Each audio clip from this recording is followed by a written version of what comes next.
like, what's the video? I don't know about this. I really appreciate the excitement for me being here, but I was sitting over there with goosebumps because I was thinking how amazing it is to have so many really cool people in the same room. I mean, it's one of the last sunniest weekends in Vancouver, and all of you chose to be here in this idea and the spirit of making the world a better place. And I just thought, wow, what an honor to be here for this group and to be speaking and sharing my story. So shout outs to all of you for being here and for the organizers for putting this amazing event on.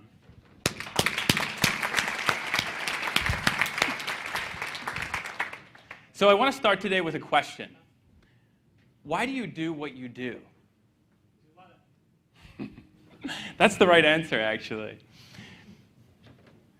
But really, when you think about it, what you do in life, what you choose to do, when you wake up, what you do for work, what you do for hobbies, why do you choose to do what you do? How much does it mean to you? Can we turn that down a little bit? A little echo. So for me, that was a question that I struggled with most of my life. And it wasn't until recently that I learned to answer that question. And what happened was this amazing explosion of passion and life and vitality. And everything in my life just became so much better.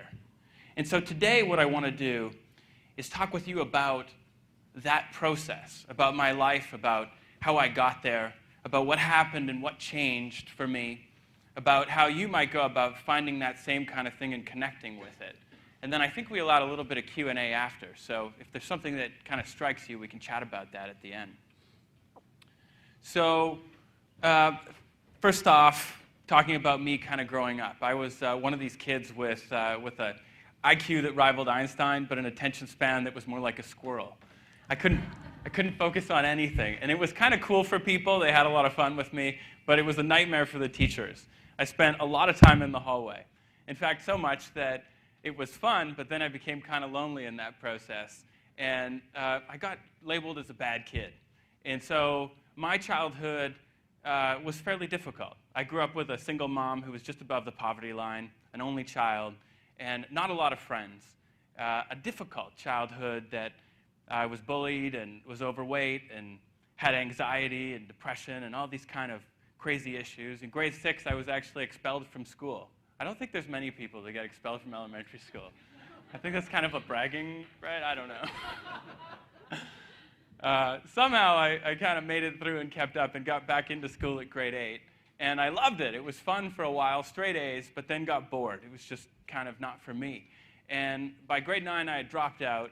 I went into the workforce. I applied myself. I started in sales. And I was always the hardest working person in whatever job I took. And that really propelled me through my career. But what drove me was really this feeling of being the outcast, of not being good enough. And some of you know what I mean. If you've had a difficult childhood, if you've had difficult circumstances in your life, sometimes that kind of pushes you from darkness. And I started a business at 19, and my sole purpose was to prove that I was good enough, that I was better, actually, than everyone. I wanted to prove that to the world. I wanted to prove that to myself. And that was great because I worked really, really hard, but it was terrible because I sacrificed everything in the process. I think some of you know what I mean. We've all gone through those phases where we work just a little too hard. And we see what that's like when we sacrifice our family, our life, our friends, our health. All those things happened for me. I had the business success on the outside. In a couple years, we were at $2 million in revenue and 21 employees, but I just hated my life. I had anxiety all the time. I could barely get out of bed some days. I tried to cope with alcohol, and when I couldn't sleep, I would use sleeping pills, and it just kept getting worse. I had health symptoms that started to come up, colds that came a little bit more frequently, headaches, exhaustion, stomach aches that got worse and worse. Anyone ever had that experience where you've pushed yourself a little too far and your body says no? Yeah, right? We all identify with it. And so for me, I was so hell-bent on proving that I had value that I just kept going, and I ignored that. And then it kept getting worse, actually. I got these full-body stress itches. My body was saying, hey, you need to stop. You need to pay attention. And then eventually I got this little spot here on my chest. And after 6 doctor's visits, I found myself in the BC Cancer Agency, not really knowing what I was going to expect. They said something was abnormal. And I remember the oncologist telling me that I had a rare type of cancer, and that in the next week I would have to start chemotherapy. And I remember what that was like. It was like a bomb went off. You ever heard one of those really loud sounds and then your ears ring and you're like, oh. It was like that. The room just, yeah, somebody? Okay. Do we need to turn it down a little more, or are we okay? Can we turn it down a little bit, maybe? Okay, so I'm sitting there in this office with this doctor's prognosis of chemotherapy, and really in shock. And at first I was in denial. And so I decided I would apply some of my research habits and go online and see if I could prove them wrong. I went on to PubMed, I pulled some papers, and I brought down a paper that showed that if I had more than one spot, the overall survival time was not changed by doing chemotherapy. And I went back to this doctor, and I said, hey, here's this paper. Keep in mind, I'm a 24-year-old kid. Nobody else is in there with me. I haven't told anybody. And I said, hey, I found this paper that said maybe these other spots, if they're related, we shouldn't do chemotherapy because I'm going to die. It doesn't change the fact that I'm going to die, so why don't I live a happy life instead of doing chemotherapy? And I remember what the doctor said. I'm the oncologist. I'm the expert. I don't need to read the paper. I know what I'm doing. You got to get in there and just do this chemo. I said, I read the paper. This is what I have. We need to check these spots. And the oncologist said, no. And so I said, you're fired. Just like that, actually.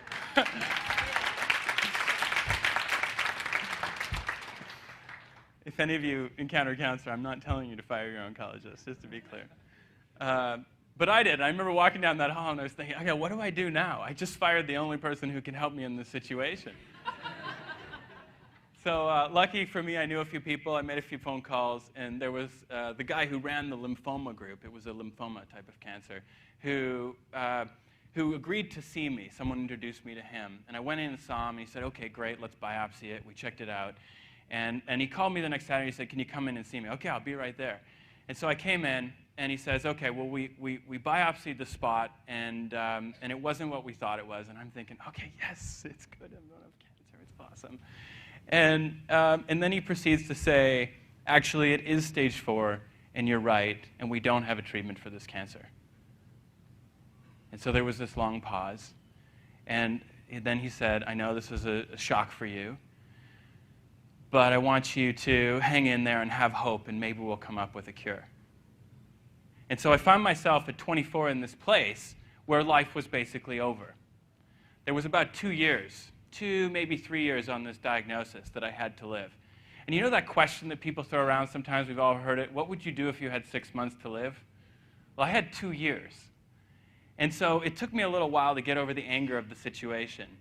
But when I finally did, it became about what did I want to do with my time. And I really confronted all those existential questions of, well, how would I be remembered?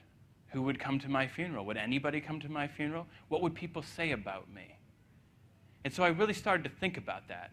And if you've never thought about that, I want to encourage you to think about it. I actually sat down and I wrote my eulogy. It's very interesting when you look at your life and you say, what have I done? How have I made the world a better place? How have I served others? And if there's not a good answer to that, then it's a call to connect with something deeper. And that opportunity really, wherever we find ourselves in life, is to connect with our purpose. The thing that fuels us, the thing that makes our life passion, the thing that makes it purposeful, the thing that if you died doing it, you would be happy. If we hold ourselves to that standard, we don't only live a life that's worth living, but we make the world a better place. And so in this moment, I was confronted with this question. And I didn't know really what to do. I had no idea. I had only been about money and about growing the business. And so I decided that I was going to focus on curing cancer. Seems like a worthy cause, right? My cancer at first, this particular rare type of orphan disease. And I thought, well, if I could cure it, well, then I would live. And honestly, I really didn't enjoy life.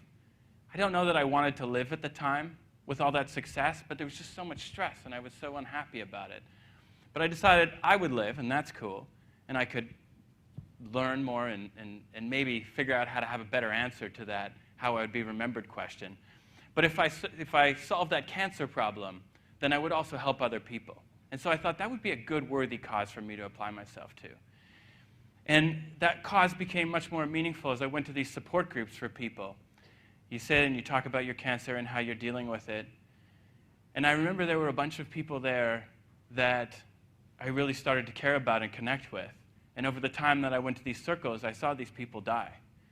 And it became so meaningful to think about cancer and about illness and about the way I live my life, and to do something different, not only myself, but to teach other people about doing something different so they could avoid the kind of situation that I was in, and so that I could help those people.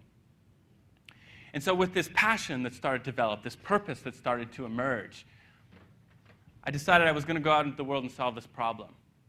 And so I put a call out. I need an MD. I need a really smart, adventurous MD that can help me solve this cancer. Of course, that's not any doctor that would sign up, but I found one. I found a young MD who had just graduated from Johns Hopkins. And he said, I can't help you as a doctor because this is too crazy and I'd lose my medical license, right? But I can help you as a researcher. And so together we went on this adventure around the world, this grand epic story of meeting researchers and shamans and oncologists and theoretical immunologists and lymphoma doctors and endocrinologists and geneticists and epigeneticists. Together we either read or summarized 2,000 papers. I went to dozens of conferences. I read hundreds of books. I went to med school and got year one textbooks, and I just devoured it. And what I found as we approached that edge, trying to create a drug to kill the cancer, was that there's a very different truth about health and about how the mind and the heart work with the body. That when we really look at cancer itself, we don't understand it very well. You see, we describe cancer as this process of a cell that divides, and when it divides, something goes wrong, and there's a genetic error, a genetic deletion. We think of cancer as this process in the body that's broken. But the way it actually is, in many cases, is that these cells change their identity in response to the environment that they're in. It's not genetics, it's epigenetics. And I don't want to go too deep into this, but it's a radical rethinking of how we think about the body and medicine, and it exists. Epigenetics is real. And I found this out and really came to understand this on a call we had. I was digging into this diagnosis, talking with a theoretical T-cell biologist in Japan who worked for an unnamed pharmaceutical company who was trying to develop a drug to cure this type of cancer. And he said, we don't really know why these cells replicate. We don't think they're broken. We think they're responding to something, but we're not really sure what. And so these various ideas emerged, and I asked him what he actually thought it was, and he said, I think it's a hormone or a neuropeptide or a cytokine of some kind. And so this is the best guy in the world with this type of cancer. And he had this theory that basically it had something to do with the way that we think and the way that we show up in the world. And so it really dawned on me, because I had noticed this pattern with this cancer on my body that was progressing in response to how I lived my life. The stress, that illness that we had talked about when we become stressed, how it kind of comes up and our health becomes more difficult. I saw that to an extreme example, and I said, what if that was what causes cancer? Maybe not all cancers, but some types of cancers, including the one I had. And so with only a year and a half to invent a drug, which was basically impossible, I didn't have the $100 million, and I didn't have 5 years, I decided to radically rethink this process. And I went into the idea of healing cancer without any medical intervention. I decided I was totally going to restructure my life. I became a raw vegan. I started meditating. I did yoga. I did a whole bunch of interesting courses that kind of ripped off this shell and got to this beating heart, this darkness that was inside that was consuming me, to really find the light, to find the passion that was in there somewhere, the real will to live and to do something meaningful on this planet. And as I found that, and I started to love myself and connect with myself in a really deep way, and to be of service to the world, I found that this cancer that was progressing all over my body stopped progressing. And as I stayed in this place of peace, it would slowly regress. And I found this secret that exists on the edge of medicine. There's a whole bunch of other people like me. It's a phenomenal truth that no one does anything about. No one talks about it, because no one makes any money about this. Who makes money off us living a happy life? A life that's empowered, that's free from fear. It sounds absolutely crazy. And some of you may say, this guy, what was he doing before? Was he hanging out with that marijuana guy?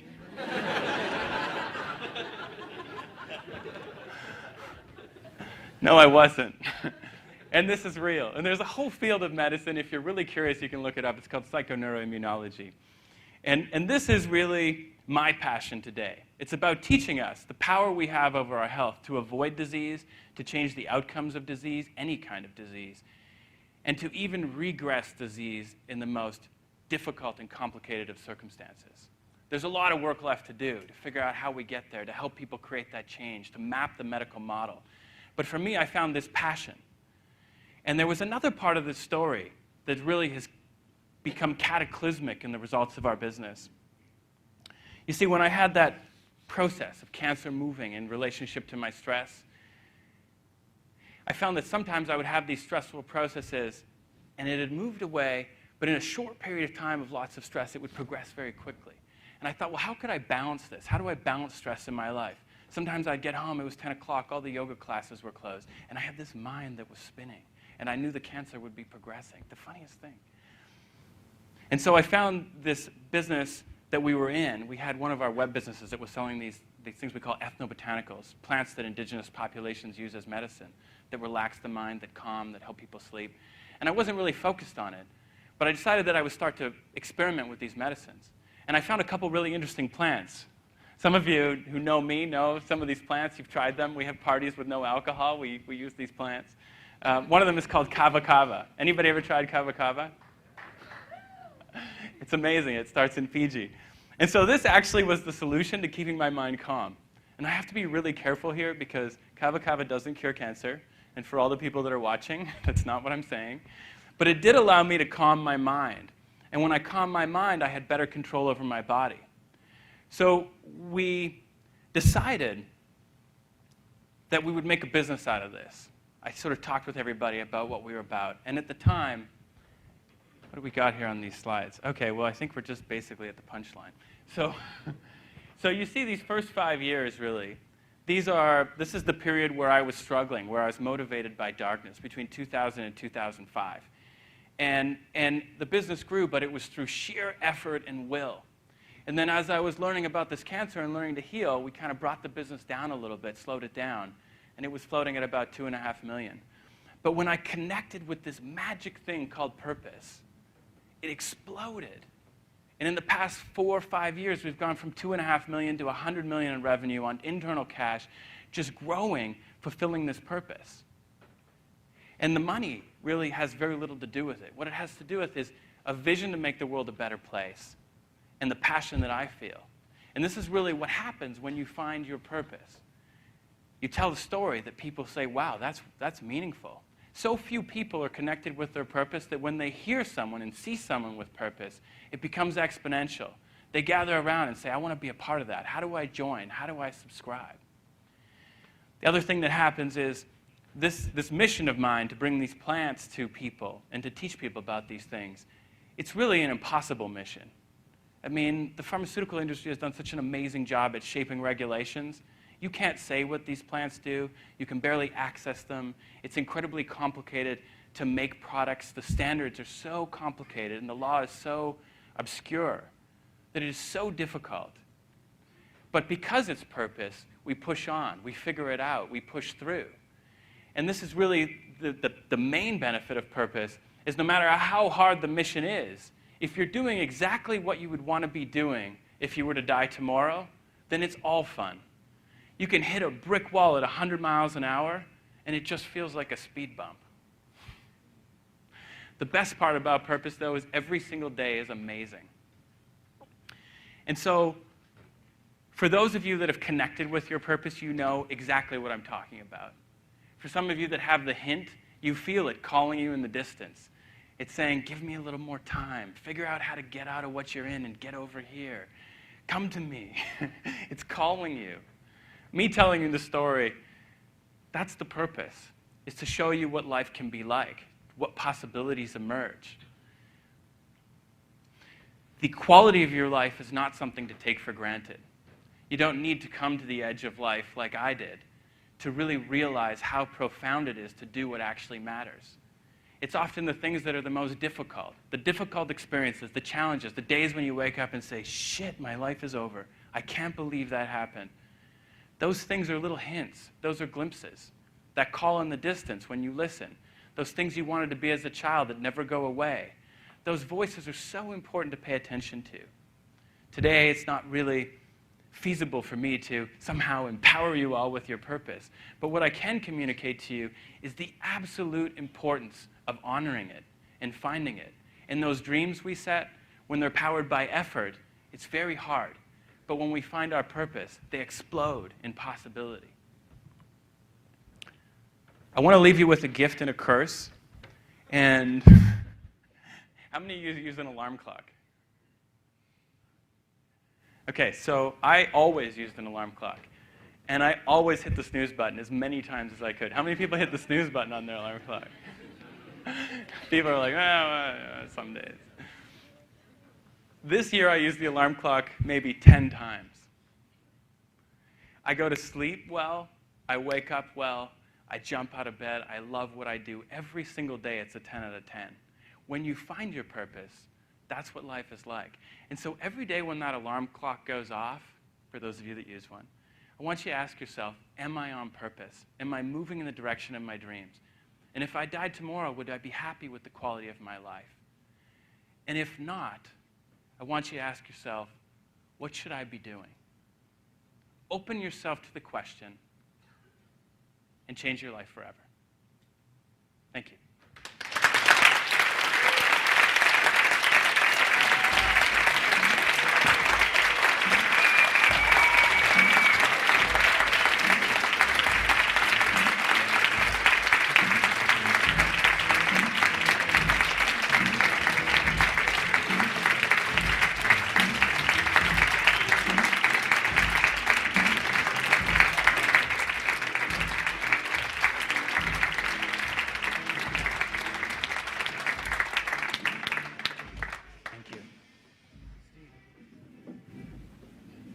So Steve, I'll try this one more time. Here we go. Your people over there, amazing presentation today. Thanks for sharing that, a raw personal story. And your story, your journey continues. You've been so generous. The Zen Conscious Lounge, Vancouver's healthiest restaurant. You're continuing this trend of keeping people healthy in Vancouver. This is a new lounge in Yaletown. Yeah. So, do I get a commercial plug here? Well, the deal with the plug is we have two $100 gift certificates to give away to this restaurant. In 3 sentences, why should people go check out this restaurant?